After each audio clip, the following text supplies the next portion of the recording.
Hello guys, તો મારા mummy છે અને અમે જઈ રહ્યા છીએ મંદિરે, અને એ પણ મારા મામાની માનતા ચડાવવા માટે. અને આ મારો નાનો ભાઈ છે, આ મારા મમ્મી છે, અને અમે તૈયાર થઈ ગયા છીએ. તો અત્યારે વાગ્યા છે રાતના સવારના વાગ્યા છે 6, અને અમે બધા જઈ રહ્યા છીએ મંદિરે. તો ગાઈસ, મળાવું તમને મારા નાની, પપ્પા અને મામા સાથે, ને મારો બીજો ભાઈ છે એની સાથે. તો બસ 5 minute. Thank you for waiting. Hello guys, તો હવે હું જઈ રહી છું મારા નાની પાસે.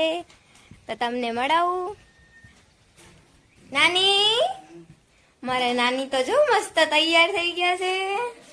હા, વાહ, બ્લુ મેચિંગ. તો ગાઈસ, આ મારા નાની છે. અને બધો ખર્ચો ઈ જ ઉપાડવાના છે, આપણે કાંઈ ખર્ચો કરવાનો નથી.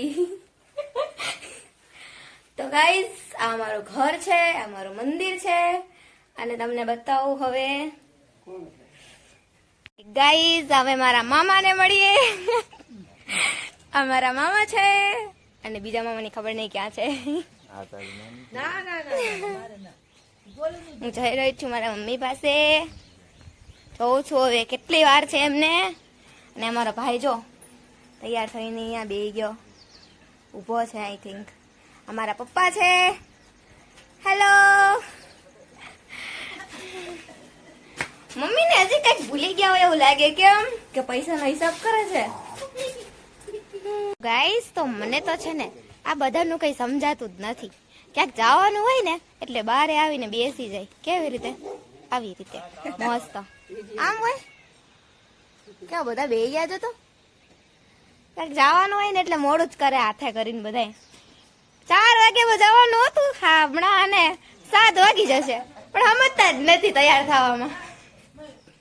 ગાઈસ, તમે બધા જવા માટે તૈયાર થઈ ગયા છીએ, અને હવે કંઈક ભૂલી ગયા છે. આઈ થિંક તો એ કાઢે છે. જોઈએ આપણે શું ભૂલી ગયા છે. જવાનું તો આપણે ઇકોમાં છે, તો પછી તમને બતાવું. જવાનું ભૂલી ગઈ કે આ અમારો નાનો ભાઈ છે. કામે લગાડી દીધો અત્યારમાં સવારમાં. મારા મમ્મી જો તો ખરી કેવો લાગે છે. આમ જો મમ્મી.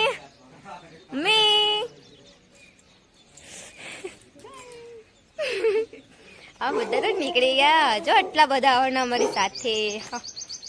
બધા ઉભા, બધાને આવવાનું જ છે. આપણે નાનીને પૂછી લઈએ કે જવાનું છે કઈ જગ્યાએ. નાની, કઈ જગ્યાએ જવાનું આપણે?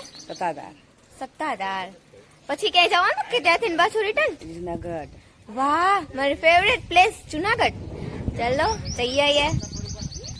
અને અમારો ભાઈ જો બધાની મોર. તો ગાઈસ, અમે પહોંચી ગયા છીએ. નાની, ક્યાં પહોંચ્યા આપણે? ક્યાં પહોંચ્યા આપણે? મોટા ભાઈનું ઘર ક્યાં આવે? નામે નથી આવડતું. અચ્છા મમ્મી, ભૂખ લઈ ગયા? નથી લાગી તો ખાલી ચા. મમ્મી થાકી ગયા છો. સવારના 4 વાગ્યાના ઉઠીને કામ કરતા હતા. નાની, શું ખાવું? ખાલી ચા પાણી જ? નાસ્તો તો આપણે ભૂખ નથી લાગી. આજે હજુ સુઈ ગયો તો ઉઠ્યો. બધાનું કઈ સમજાતું નથી મને. બધા એમ કે ખાલી ચા પીવો હે. જોઈએ ખાલી શું પીવું હે, શું ખાવું હે. મામા, શું ખાવું હે મામા? આય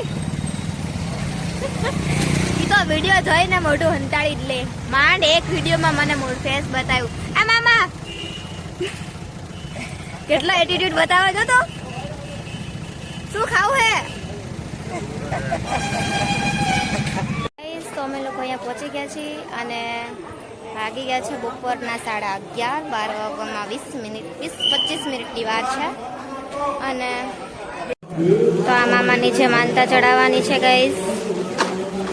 તો આ એના માટે છે, બધું લાવવાનું હતું એ બધું કહી રહ્યા છે.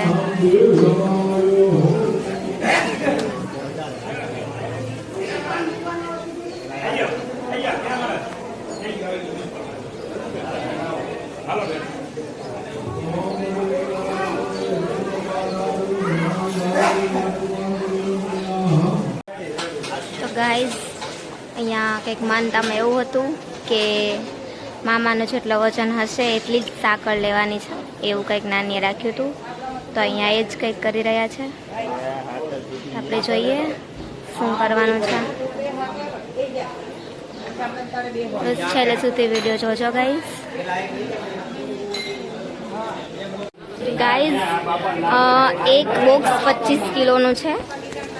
તો આપણે જોઈશું મામાનું વજન કેટલો થાય છે, થઈ જાય છે કે નહીં.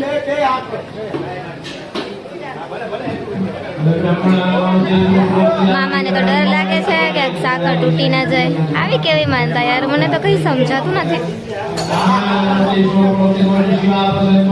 જોઈ છે શું થાય છે. મામાને તો બસ એમ જ છે કે તૂટી ના જાય સાકર.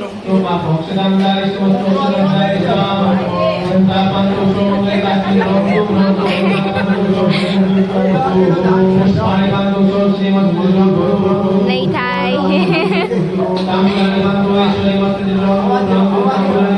થઈ ગયું.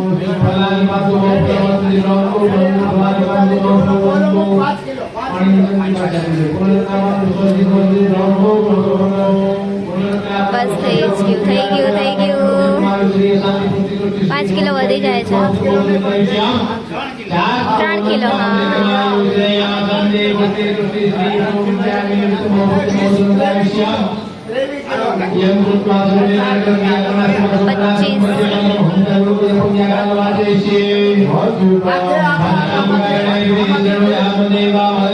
એટલે કમ્પ્લીટ 50 કિલો તો થયો મામાનો.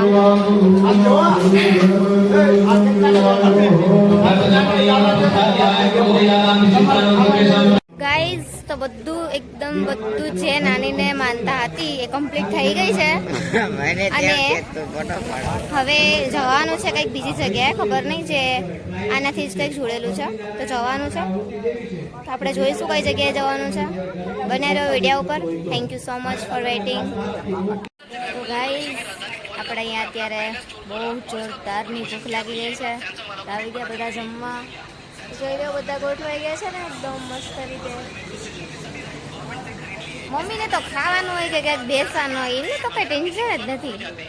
શું યાર લાઈક ટેકનિશન.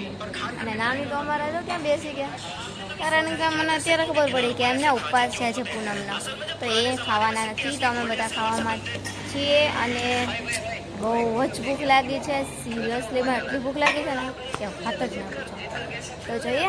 અને તો બસ કાંઈ ધંધો જ નથી. જો તો આ હોય એ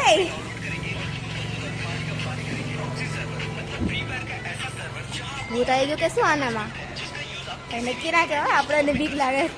મારે બાજુમાં નથી. મમ્મી ભૂખ લાગી ગઈ. હવે ભૂખ લાગી ગઈ એમને હા પાડી ગઈ ખબર પડી એવી રીતે. ગાઈસ તો અમે લોકો જુનાગઢ પહોંચી ગયા છીએ અને વાગ્યા છે. મમ્મી કેટલા વાગ્યા જોવો તો 3:30 વાગી ગયા છે. જો કેટલું લેટ થઈ ગયું છે. હવે અહીંયા ફટાફટ પગે લાગીને ઉપર ચડવું છે નહીં. દર્શન કરીને સીધા ઘરે. બસ પછી છૂટા. મારે તો જલ્દી ઘરે જાઓ, ઘરે જઈને ભૂઈ જાઓ. હે ચલો પછી મળ્યા. આપણે દર્શન કરી આવે શાંતિથી. નાની કેવું લાગ્યું? થાકી નથી ગયા તમે? તો પછી થાકી ગઈ હું. ગયા હતા ત્યારે કેવા હાલ હતા, એટલે સોરી આવ્યા ત્યારે કેવા હાલ હતી ને હવે જાય તો જો તો બધાના ડાચા ઉતરી ગયા. ભગવાન. તો ગાઈઝ અમે લોકોએ દર્શન પણ કરી લીધા છે અને બધું જ કમ્પ્લીટ થઈ ગયું છે. હવે આ બધાને કંઈક લેવું હશે તો બસ જો અહીંયા આટા ફેરા કરે જ. હા ઠકાઈ ગયું છે સાવ. હવે કાંઈ પણ લેવું નથી મારે. તો બસ ઘરે જવાની જલ્દી છે. બસ કાલે રિટર્ન મારે અમદાવાદ જવાનું છે. બસ તો હવે ઘરે જલ્દી જઈને સૂઈ જાઉં બસ. હેલો ગાઈઝ તો અમે લોકો બધા ઘરે પહોંચી ગયા છીએ અને વાગી ગયા છે 8:16. કેટલી વાર લાગી ગઈ. તો ગાઈઝ આપણે હવે એક વસ્તુ નાનીને પૂછવાની રહી ગઈ હતી, તો આપણે પૂછી લઈએ નાનીને કે આ જે મામાની માનતા હતી એ હતી શેની. તો નાની હા બોલો. તો મને જવાબ આપી દો કે શેની માનતા હતી મામાની? મામાની માનતા હતી આપા ગીગાની એ નાનપણથી એને જન્મ થયો ને ત્યારે એના પગ જરાક ત્રાસો આવ્યો હતો તો મેં આપા ગીગાની માનતા કરી હતી બેટા, તો એનો પગ બાપાએ અચ્છા કરી દિયા. એટલે મેં કીધું બળા થાય કે પછી સોટા રે પૈસા જેવી શક્તિ થાય એ ભક્તિ કરીશું. તો આજે મને શક્તિ થઈ ગઈ તો હું જઈ કારે એની માનતા કરી આવી બેટા, આપા ગીગા પાસે ગઈ. બરાબર, આટલી મારી વિનંતી તું સુની લે બેટા. હા, બસ આ મારી મંજૂરી. બસ આ કારણ હતું ગાઈસ. તો કારણ બહુ હતું એમ કે સારું કહેવાય, એમને બધું સારું કરી દીધું. અને એમાં મને ખાસ વાત તો એ જ ગમી કે મામાનો જેટલો વજન હોય ને એટલી જ હાકર લેવાની. બહુ ટફ હતું પણ થઈ ગયું. તો ગાઈસ આપણે એક ક્વેશ્ચન હજી એક નાનીને પૂછી લઈએ કે નાની કેટલો ખર્ચો થયો તમારે? ખર્ચો તો હજી કઈ મેં હજી ગણતરી નહીં કરી. બરાબર, ગણતરી કરીશ ત્યારબાદ તને ફોનમાં વાત કરીશ. મેં ગણતરી નથી કરી. ખર્ચો તો આરે ભોરે મેં કોઈને વસ્તુ આવી લીધી મેં પૂછી નથી. આપણે માનતાની વસ્તુ લેવાની હોય, પૂછવાની ના હોય. એની વાત નથી કરતી, આપણે રેખડાઈની વાત કરું. એ ખર્ચો તો થઈ ગયો છે 3-4 હજાર નો. આપણે રેખડાઈ ખાલી 2 કલાકમાં. હા બાપ રે બાપ, 3-4 હજાર પોગી ગયા છે આપણે. બરાબર. બસ 3-4 હજાર થઈ ગયા હા. એટલે એટલે તો આ જો આ નોટંકી આંટી તો અહીંયા તો આવી જ જાય. નેપાળની આંટી બન ને તો ગાઈસ હવે મારું કમ્પ્લીટ આ પહેલો વ્લોગ છે મારો. ગાઈસ સપોર્ટ કરજો અને મારી ચેનલને સબસ્ક્રાઇબ કરજો. અને બીજી વાત કે તમને વિડીયો ગમે તો મને કહેજો તો હું બી આગળ વિડીયો બનાવું, કારણ કે મારો પહેલો વિડીયો છે. તો guys thank you so much for waiting. તો ગાઈસ હવે મારો વિડીયો એકદમ પૂરો થઈ ગયો છે અને આપણે હવે લઈએ છીએ વિદાય, મતલબ વિડીયોમાંથી. હો, આમ વિદાય નથી લેવાની, બાકી તો મારી વિદાય થઈ જ ગઈ છે બહુ પહેલેથી. તો ગાઈસ હવે ટાટા બાય બાય. મારા વિલોગને લાઈક કરજો, શેર કરજો અને આખો વિડીયો પ્લીઝ જોઈ લેજો. Thank you so much for waiting guys.